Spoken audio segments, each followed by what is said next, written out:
Welcome to the SparkCom podcast, where we talk about trends and disruptive innovation. My name is Manny Turan. And I'm Adam Hartung. And we are Spark Partners. Adam, this morning we were talking about something that was very interesting regarding customer bias and just bias in general. And I think it's a very important topic that sometimes doesn't really get explored too often, because it's something that exists under the radar. And I think that it's very important for our listeners to understand the full context of bias and how it affects their decision-making with respect to their business and even their personal lives. So maybe we can begin with the conversation we had regarding the CEO of Wells Fargo. And with that, I'll hand it over to you. Sure. So recently, in June, the CEO and chairman of Wells Fargo, a guy named Charlie Sharf, sent out an email to the company in which he said that one of the reasons they didn't have more Black people in leadership positions was because there was an insufficient talent pool in the Black community that were qualified to work at the bank. This simmered for a while, and then in September, he was forced to apologize for the comment. And he said he did it because of unconscious bias. And he seems to think that he's explained it away. And I think this is kind of fascinating. So what we need to recognize is that, first of all, the board of Wells Fargo should fire this guy immediately. Why? Because if he's dumb enough to say something like that, he's clearly got a lot of blind spots. And he doesn't know how to lead an organization, not just because there are plenty of qualified candidates of all racial and ethnic backgrounds. That's true. And the fact that he wouldn't assume that to be true shows that he's got a competency problem. And then the second thing is, we're living in this world of Black Lives Matter where people are getting woke and they're realizing that, you got to get over this stuff that started way back in the 1800s, and he's not woke. So how is he supposed to lead one of the largest banks in the country, one of the largest banks in the world? So then I don't give much competence to the Wells Fargo board, however. I mean, look how bad they blew it back in the mortgage crisis. Yep. Once again, they're demonstrating that. So let's back up again. Who's Charlie Sharf? Well, he's a guy who went to Johns Hopkins University, and while he was there, he sent his resume in. Only unlike you and me, Manny, he got his resume submitted by sending it to Jamie Dimon, the chairman and CEO of JP Morgan. Now, he didn't just send it to Jamie Dimon. He actually had a family member, because they know each other family to family, deliver his resume, family member to family member, to Jamie Dimon. Now, this is what we call white privilege. There's no doubt about the fact that this guy lived in a world of white privilege. And he's gone from job to job, worked his way up 9 years as in a very important position at JP Morgan Chase, worked at Commercial Credit Corporation, worked at Visa, and he's had some very high-placed jobs. But what's happened is that he's got this bias that was built into him when he was pretty young. When he had this white privilege instilled into his mind. Now he's running this giant bank and he still has this privilege in his head. So first of all, we should condemn that. That's just the first thing. Wells Fargo needs a leader that can lead the bank, that can get into all markets, that can see what's happening in the world, they can observe trends, and they can lead Wells Fargo in a way to grow the organization and to be successful with their customer base. Right. This guy's not that guy. This guy's not looking at the customers. He's not looking at unmet needs. He's not trying to figure out new solutions. He's taking care of Charlie Sharf. That's what he's doing right now. So he's the wrong guy. But what does it tell us about kind of us as people? Do we have one of some of these unconscious biases? And this is something that I think we have to challenge in ourselves all the time. And the only way you can do that is to surround yourself with people that will challenge you.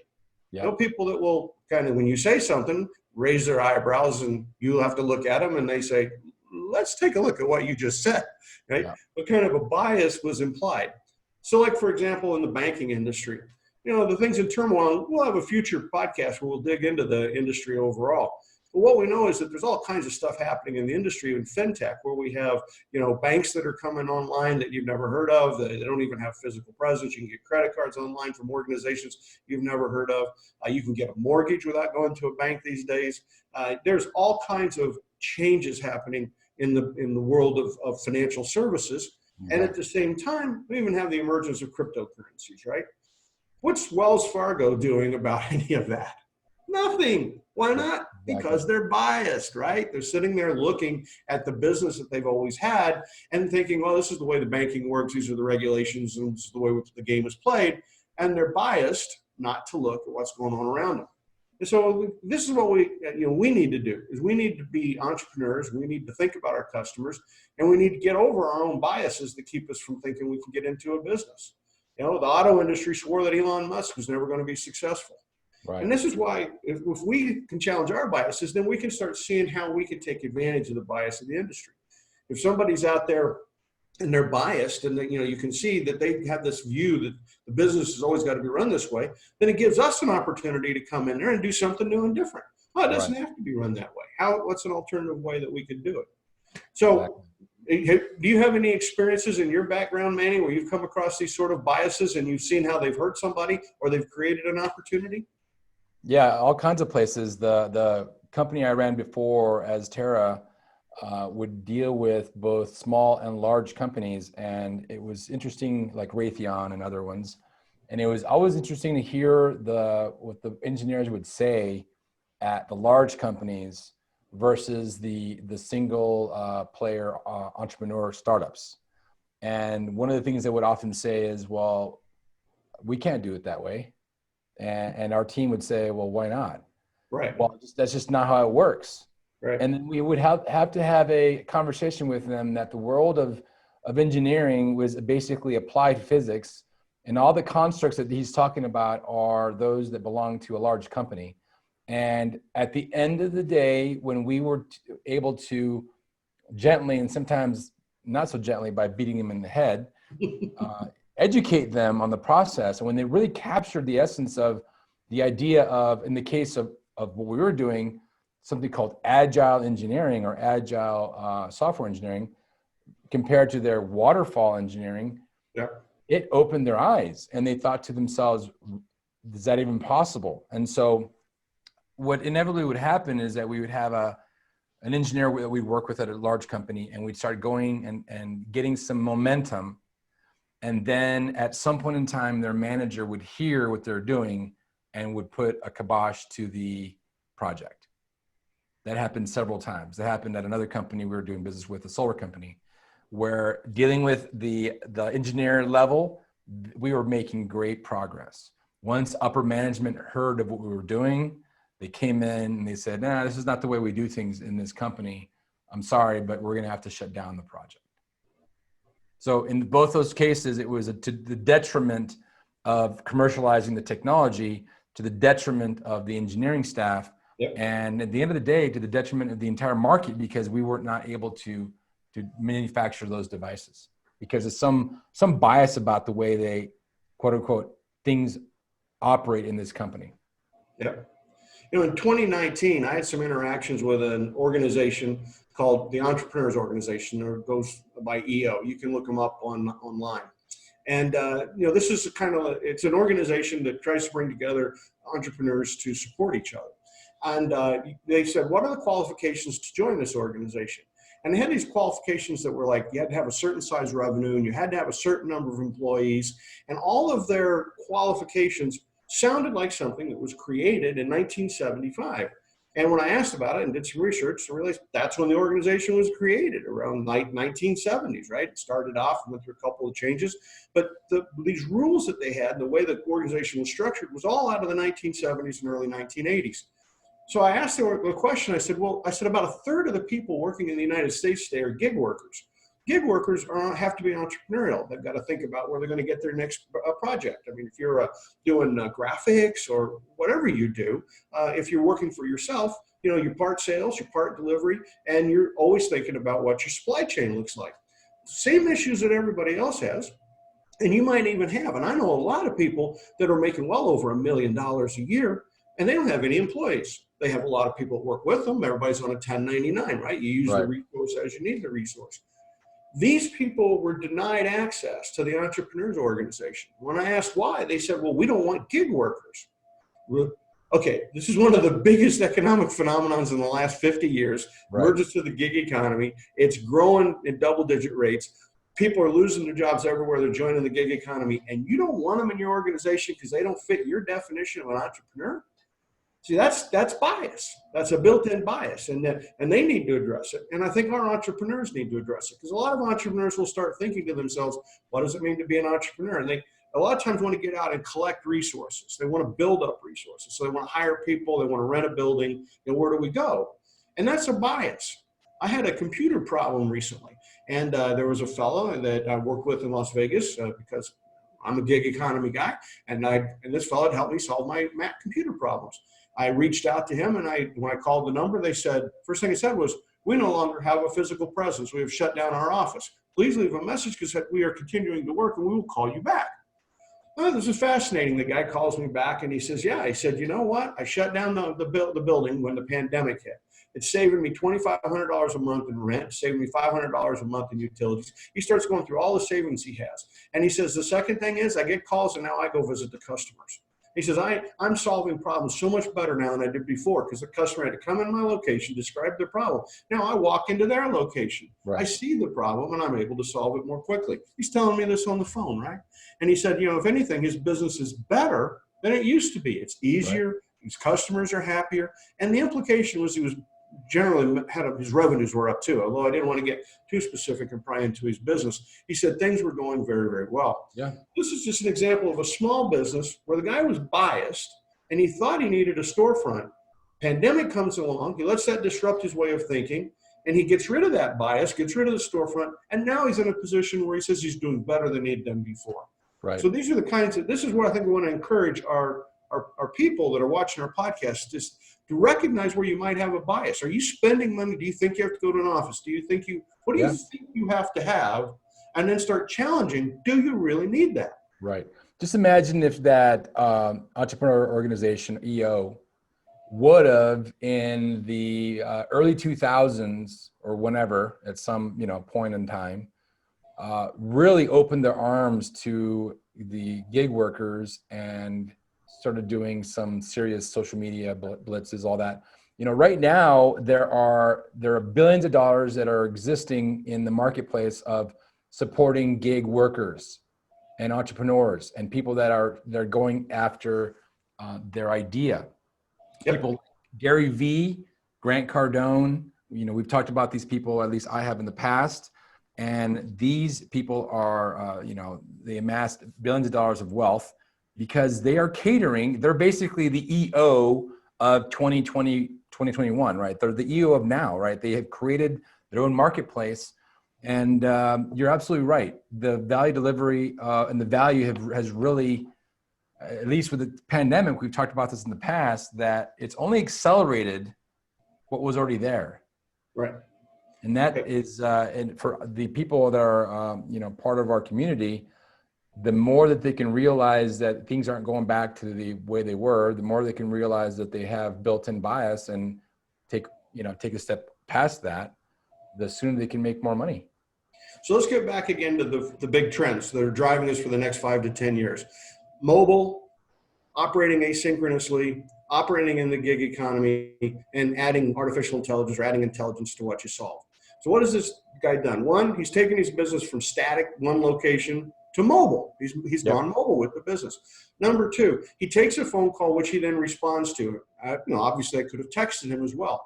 That's asynchronous. Now I can contact him when it's convenient for me. He contacts me back when it's convenient for him. We try to figure out how we solve the problem. We're operating asynchronously. Number three, he's now going after the gig workers. He's going after the gig economy. Previously, he'd gone for small businesses, a lot of which were support businesses to the casino industry. The casino industry is having a really rough time in 2020. A lot of those small support businesses, they're shut down. They have nothing to do. Like if you were doing costumery, or if you were doing props for shows, that kind of thing. There are no shows. So then all of a sudden these support businesses, the caterers, people that are just shut down. So what is he saying? Okay, instead of going and supporting those small businesses, he's going after the gig workers like myself, which is helping him become successful. And this is the kind of thing that I think we want to encourage people to recognize, is that don't assume the future will look like the past. Where is your bias? And say, how can I help somebody be more mobile? How can I help them operate asynchronously? How can I help people in the gig economy succeed? gig workers need support. That's the big thing that people seem to forget. You got to get your own health insurance. You got to get your own services of all kinds, right? And so a lot of times you have a lot of questions, but you don't have you can sit at the internet and try to solve all your own problems, but there's a lot of times you say, gee, there's got to be somebody, if I could make a phone call, they could take care of this. And it would be worth $200 or $2,000 for me if somebody solved this problem in 10 minutes, rather than me have to spend 2 or 3 hours doing it when I could do something more productive and make more money. Right. And that's a real opportunity for the people that are viewing our podcast, is to say, hey, how can I change the way the businesses have been done by making them more mobile, helping people operate asynchronously, adding some intelligence to the products themselves so that it requires less human intervention, and then supporting the gig workers. Yep. And if you hit all 4 of those, you're going to make some serious money. Absolutely. Let me ask you a kind of a question that I'm going to come around the bias part of it. It may not be immediately evident. And you may know the answer to this, or you may not. I believe it was HBR, did a survey and came up with some information regarding what the number one factor for people's success was. You take a person and what makes them, they've done all these number crunching. What makes them the most successful? What's the number one thing that is part of what they're doing that makes them successful? Do you have any ideas? Actually, I have 2, and that's why I think that's a fascinating question. One is I can imagine that they could say being tenacious or persistent. Another one would be being agile or being willing to change. And the 2 almost are contradictory or conflicting with each other. Yeah. So those are the first 2 to come to mind. And I don't know, may not be either one of them. What was it, Manny? It's not either one of them, but it's kind of both of them at the same time. And this is what's interesting about this. The number one thing that makes somebody's, really, really successful, hyper successful, is not being born with a silver spoon in your mouth, although that helps. Right? Although it's not education and pedigree and all that, although that helps, the number one thing is being able to operate in outside networks. Oh. So when you operate within your own network, your own bias, then you are limited to the growth of that particular network. Say if I'm in real estate and if I operate just with real estate people all the time, but if I expand my network and go to, say, builders, or say go to hospitality workers, or go to technology people, whatever, right? Another market, another network, and I start operating in that network as well, then I can start connecting the dots. Right. I can start connecting the dots between, we'll say, hospitality and real estate and maybe technology. Yep. All the people the real high flyers, that's the number one thing. And so kind of to what you said, being agile, that means that you can go between networks easily, and tenacious, right? Because you got to just hit the ground and keep on moving. But it makes so much sense, because what we're looking for is external data. Our worlds that we live in tends to get very internally focused, right? The more children you have, for example, the more time you spend at home, the more time you're with family. And so you can get internally focused with your family, right? And your religion and that tight ball. Where same thing happens at work. You go to work, you're running the value delivery system, you know everybody at work, it becomes a fairly tight ball, and you're comfortable in that tight ball. And I like what HBR brought forward there, because what they're saying is go get this external stimuli. Something we often reject. We'll push against that. So somebody will, we'll be doing something and somebody come up and push us to do something new or push us to do something different, and we'll push back. And I think what HBR is saying there, and what you're saying, Manny, is, well, instead of push back, lean in. Find out what those people are saying. Why would they comment that way? Why would they, indicate that there was another alternative? So let's take Charlie Sharf. After he makes his stupid comment, U.S. Congresswoman comments back to him that perhaps he should learn how to do better recruiting. And that's exactly right. Is he leaning in and saying, oh my gosh, that was really stupid what I said, and it indicates we're terrible at recruiting. Because if we think there's not enough candidates, then obviously we don't know how to recruit. Right. That would be leaning in, right? Yep. I have a feeling he's not leaning in. I have a feeling he's pushing back. No. Our entrepreneurs, if they can do that, that's where you get those insights, right? You get those early insights, and somebody will say, hey, the trend is it's going this direction, and have you thought about trying to do do some part of your business in a new and different way? Yep. And it's remarkable how these certain human, very basic elements like humility have a huge ability to change our business. If he would Right. have been humble and realized, yeah, and like truly early on and said, yeah, I made a dumb mistake, and really leaned in by recognizing and admitting being vulnerable, another one of these elements, humility, then it would have been a different story. But Yeah. because he's a big bank and he doesn't, he's got pride like we all do, don't get me wrong, he's going to end up losing. Right. They're going to end up losing. Yeah, and I would bet, we don't know this, but I would just bet, given what you can read about his life, just in places like Wikipedia, you would probably bet that when it comes down to the circle of people he associates with on a regular basis, I'll bet you a lot, the vast majority are Caucasian, and I would say it's disproportionate because we know that today 30 to 40% of the population of the United States for sure is not Caucasian. Could be a higher number, and we'll find out when the new census comes out. Yeah. So 30 to 40%. So you start saying, well, how many people are in your circle, your real circle, people that you talk to that aren't like you? That's the question, that aren't like you. Different gender, different race, different religion, different background, different school, different education. How much are you spending time with people like yourself versus spending time with people who aren't like you? And not just, and I want to be real clear about this. I heard a great phrase the other day. Diversity is being invited to the dance. Inclusion is being asked to dance. I thought that was freaking genius because we do a lot of that diversity and not enough of that inclusion. And it, made me sit there and think in my life, am I doing enough? I might reach out to people, but am I including them? Am I asking them to give feedback on my business? Am I asking them to give feedback on my writing, on my podcasts, on the things I do so that I'm getting awareness? I mean, I might be happy with my output, but is everybody else happy? Right. Who might be offended? Who might have a better way? That reaching out externally is it's just something most of us just don't do enough of it. But it's where you find the opportunities. And what I see right now, especially on social media and just in the news in general, and there seems to be just a disproportionate amount of polarization on politics or whatever your beliefs are, right? Right. And this country was built on I mean, in my opinion, of course, I'm a just self-described libertarian, small L. But for me, it's a matter of the golden rule. Like, how do you want to be treated? That's how you treat others. Right. And whether or not you're, left or right or where you stand politically, it's okay to have different viewpoints and not get all wound up about it. I heard another great statistic recently, read it. So they were talking about the polarization of politics. When Herbert Walker Bush, George Herbert Walker Bush was a congressman from Texas, he voted with his party 62% of the time. He voted with the opposing party 38% of the time. Okay.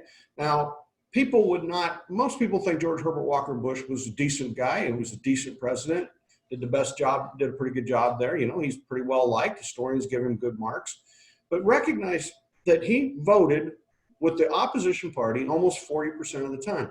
I would venture to say that any politician in today's world who voted with the opposition party 40% of the time couldn't get funding from his own party or her own party. They'd sit back and say, are you on our side or are you not on our side? Yeah. And that's the antithesis of where I think we want our community to go. Our community shouldn't be saying what sides. We should be saying, how do we find those people with unmet needs and support those people? How do we reach out, hear what's not being taken care of, and take care of it? Because when we can help people solve a problem, we meet their unmet needs, that's when we're going to make money.